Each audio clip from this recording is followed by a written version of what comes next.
अजूबा पेड़ और तीन दोस्त, सच्चा फल। एक समय की बात है, एक हरी भरी घाटी में कंचननगर नाम का एक छोटा सा गांव था। इस गांव के लोग सरल और मेहनती थे।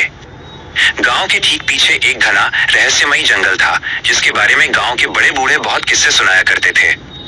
सबसे मशहूर किस्सा था जंगल के बीचों बीच स्थित एक इच्छा पूरक अजूबा पेड़ का। किंवदंती थी कि ये पेड़ केवल तभी फल देता था जब कोई इंसान निस्वार्थ प्रेम या सच्चे दिल से कोई इच्छा करता था। कंचननगर में तीन दोस्त रहते थे। 1. अर्जुन, सबसे लंबा, साहसी और ताकतवर, लेकिन थोड़ा अहंकारी। 2. मीरा, फुर्तीली, ज्ञानी और समझदार, लेकिन उसे लगता था कि वो अकेले ही हर समस्या का हल निकाल सकती है। 3. सोनू, सबसे छोटा, शांत और दयालु। वो हमेशा दूसरों की मदद के लिए तैयार रहता था, लेकिन खुद को कमजोर समझता था। सफर की शुरुआत, एक तूफानी रात तीनों ने तय किया कि वे उस अजूबे पेड़ को ढूंढने निकलेंगे। वे सुबह सूरज की पहली किरण के साथ जंगल में दाखिल हुए। जंगल का रास्ता मुश्किलों भरा था। उन्हें पहला अर्जुन ने अपनी ताकत का प्रदर्शन करते हुए बड़ी बड़ी चट्टानें उठाईं और उन्हें दलदल में फेंककर रास्ता बनाना चाहा, लेकिन वो बीच में ही थक गया और चट्टानें फिसल गईं। तब मीरा ने ध्यान से दलदल को देखा। उसने पाया कि कुछ खास प्रकार के पौधे केवल जमीन के कठोर हिस्सों पर ही उगते हैं।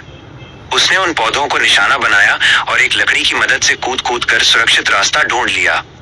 जब वे रास्ता पार कर रहे थे तो सोनू ने देखा कि मीरा की चप्पल दलदल में फंस गई है। बिना कुछ कहे सोनू ने तुरंत अपने हाथ में फंसी हुई मजबूत बेल को खींचकर मीरा की ओर फेंका। मीरा ने अपनी चप्पल वापस निकाली और सुरक्षित किनारे पर पहुंच गई। तीनों को समझ आ गया कि वे एक दूसरे के बिना अधूरे हैं, पर उनके मन की व्यक्तिगत इच्छाएं अभी भी हावी थीं। पेड़ के पास शाम ढलते ढलते वे उस जगह पहुंचे जहां अद्भुत अजूबा पेड़ खड़ा था। पेड़ की पत्तियां सुनहरे और चांदी के रंग की थीं और वो एक हल्की मीठी रोशनी से जगमगा रहा था। उसकी एक नीचे बैठ गए। 1. अर्जुन ने अपनी आंखें बंद की और सोचा, मैं चाहता हूं कि मैं इतना धनवान और शक्तिशाली बन जाऊं कि गांव के सभी लोग मेरे सामने सिर झुकाएं और मेरी मर्जी के बिना कोई पत्ता भी न हिल सके। उसकी पूरी होते ही पेड़ की एक मोटी डाल पर सोने के रंग का एक भारी भरकम बड़ा फल उगाया। 2. मीरा ने अपनी आंखें खोली।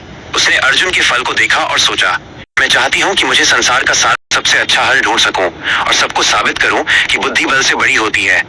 जैसे ही उसने ये इच्छा मन में दोहराई, दूसरी डाल पर चमकदार नीलम जैसे रंग का एक तेज रोशनी वाला फल आ गया।